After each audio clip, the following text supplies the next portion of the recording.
Hello guys, मैं हूं सर्वेश और आप देख रहे हैं न्यूज़। तो दोस्तों, आज के इस वीडियो में बात करेंगे हाई स्कूल अथवा इंटरमीडिएट के अंक पत्र अथवा प्रमाण पत्र में अगर कोई करेक्शन यानी कि संशोधन करवाना हो तो इसका प्रोसेस क्या होगा। बहुत ज़्यादा परेशान हो जाते हैं कोई भी कैंडिडेट जब कहीं पे काम लगता है मार्कशीट का। मान लीजिए किसी को जॉब मिलना है या किसी भी जगह पर उन्हें मार्कशीट लगाना है और उसमें नाम का स्पेलिंग मिसमैच है या माता पिता के नाम में स्पेलिंग मिसमैच है, तो इन सब चीज़ों के लिए बहुत ज़्यादा दौड़ भाग करना पड़ता है और मार्कशीट में संशोधन करवा पाना आसान नहीं होता है। जब आप किसी से भी पूछेंगे तो आपको डिमोटिवेट कर देंगे कि यार ये बहुत लंबा प्रक्रिया है, बहुत परेशान होना पड़ेगा, मार्कशीट सही कराने में आसान नहीं है।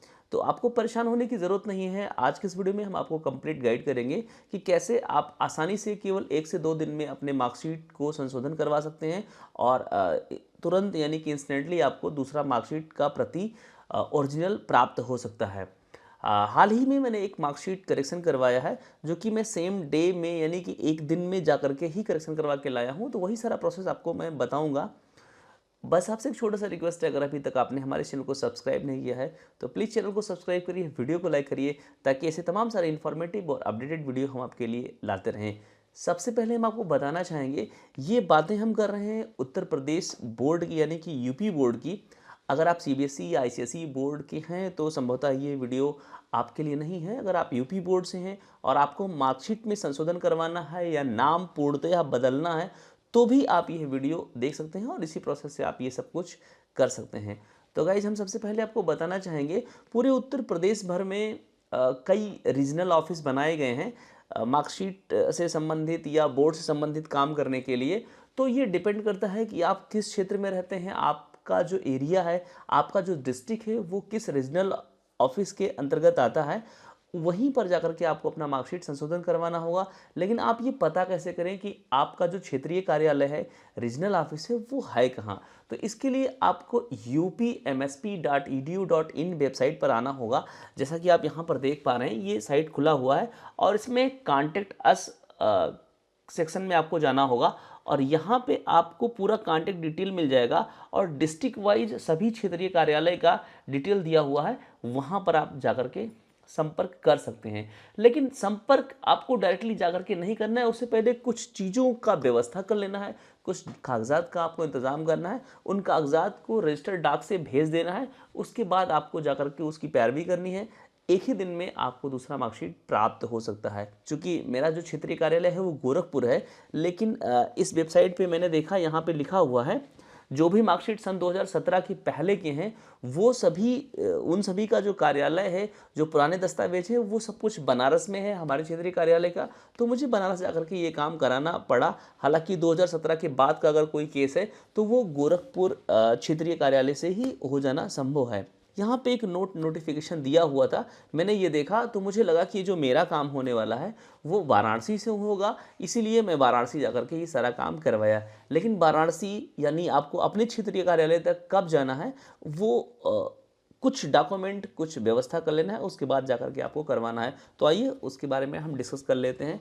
तो गाइज, यहाँ पे जो सबसे पहला पॉइंट है वो है एक लेटर आपको अग्रसारित करवाना होगा अपने प्रधानाध्यापक से। वो लेटर का प्रारूप कुछ इस प्रकार से होगा और ये लेटर का जो ये ब्लैंक लेटर है, ये लेटर का मैं लिंक डिस्क्रिप्शन बॉक्स में डाल दूंगा, वहाँ से आप इसे डाउनलोड करके प्राप्त कर लेंगे। इसमें आपको सारा डिटेल भर देना है, क्या चीज़ें करेक्शन करवाना है, किस क्लास के लिए है, हाई स्कूल के लिए है या इंटरमीडिएट के लिए।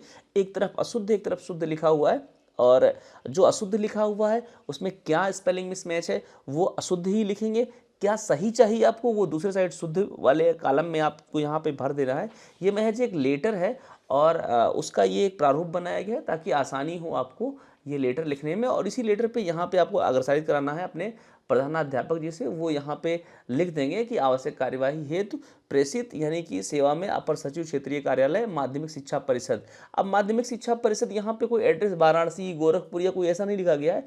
ये डिपेंड करता है कि आप किस क्षेत्रीय कार्यालय के, इसलिए वहीं के लिए ये एप्लीकेबल हो जाएगा। तो ये लेटर चाहिए होगा आपको और उसके बाद ओरिजिनल मार्कशीट या सर्टिफिकेट।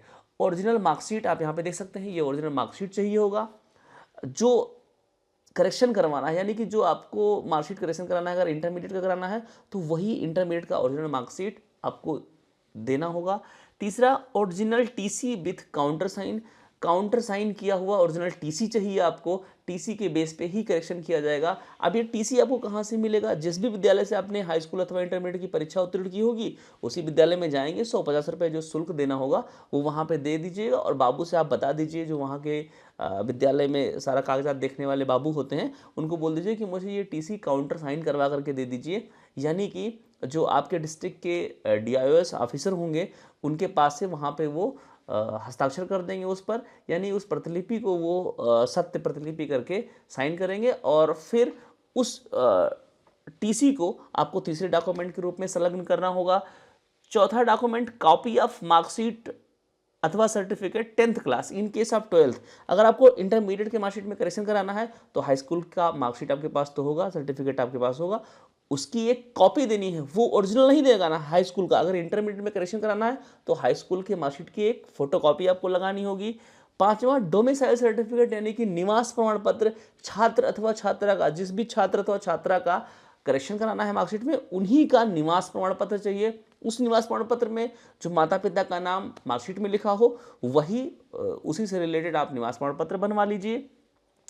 आधार कार्ड, अब आधार कार्ड किसका चाहिए? अगर कैंडिडेट के नाम में ही केवल स्पेलिंग मिसमैच है, यानी कि जो स्टूडेंट है छात्र अथवा छात्रा उन्हीं के नाम में स्पेलिंग मिसमैच है, तो जो सही स्पेलिंग है उसी से रिलेटेड आधार कार्ड चाहिए और उस कैंडिडेट का आधार कार्ड चाहिए। अगर माता पिता के नाम में भी करेक्शन है तो फिर माता पिता का भी आधार कार्ड आप उसके साथ संलग्न कर दीजिए। यानी कि जिस जिस नाम में करेक्शन है, माता के नाम में करेक्शन है और छात्र के नाम में करेक्शन है तो छात्र का भी आधार कार्ड और माता का आधार कार्ड। पिता के नाम में करेक्शन है, छात्र के नाम में करेक्शन है तो फिर छात्र का आधार कार्ड और पिता का आधार कार्ड। यानी जिस जिसके नाम में करेक्शन है उन सबका आधार कार्ड आप इसके साथ संलग्न कर दीजिए।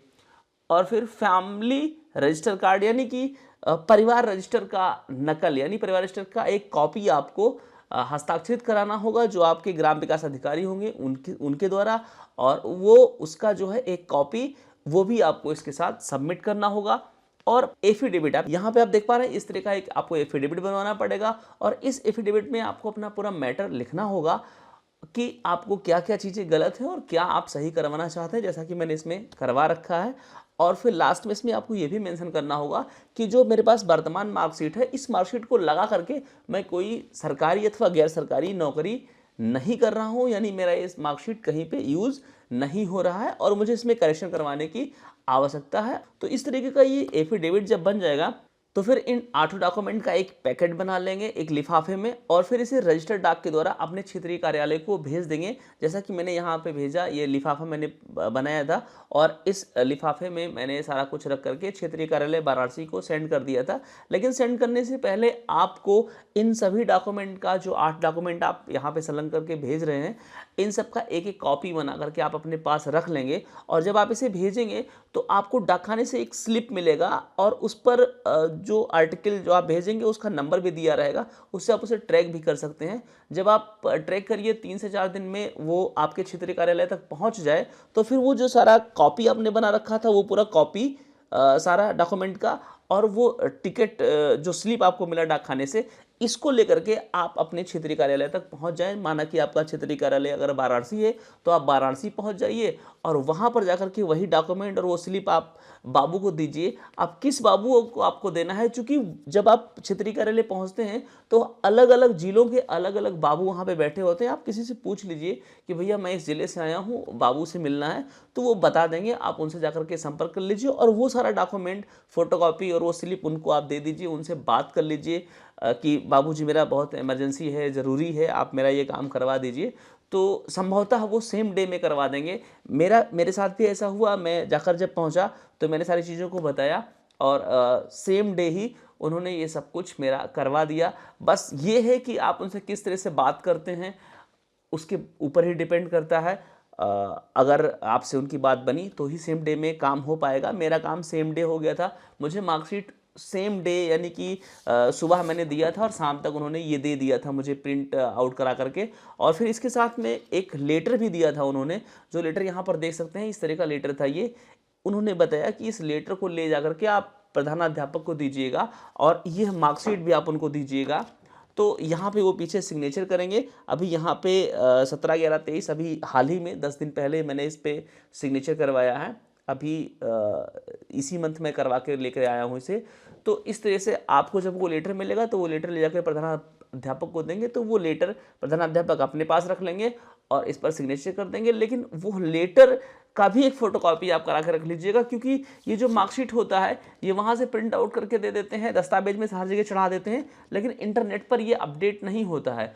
तो उसी लेटर का एक कॉपी और इसका एक कॉपी ये आपको दोबारा फिर भेजना होगा अपने क्षेत्रीय कार्यालय। फिर उसके बाद इंटरनेट पर चढ़ाने का प्रोसेस वहाँ से स्टार्ट किया जाएगा। इंटरनेट पे इसे अपडेट करने का क्या कंप्लीट प्रोसेस होगा, इसके लिए मैं नेक्स्ट वीडियो बना दूंगा, ताकि आपका डाउट इससे भी सारा कुछ क्लियर हो जाए। आशा करता हूँ कि ये सब कुछ आपको समझ में आ गया होगा। अगर बाय द वे कोई कमी रह गई है, आपको कुछ समझ में नहीं आया है, तो इसके लिए मैं अपना कॉन्टैक्ट डिटेल डिस्क्रिप्शन बॉक्स में डाल दे रहा हूँ, यहाँ पे भी आप देख सकते हैं। और अगर आपको इससे ज़्यादा हेल्प चाहिए हमसे तो आप हमें संपर्क भी कर सकते हैं। कोशिश करूँगा कि मैं कुछ लोगों का कॉन्टैक्ट डिटेल भी आपको दे दूँ, जिससे आपका काम आसानी से हो जाए। तो आशा करता हूँ आपको सब कुछ समझ में आ गया होगा।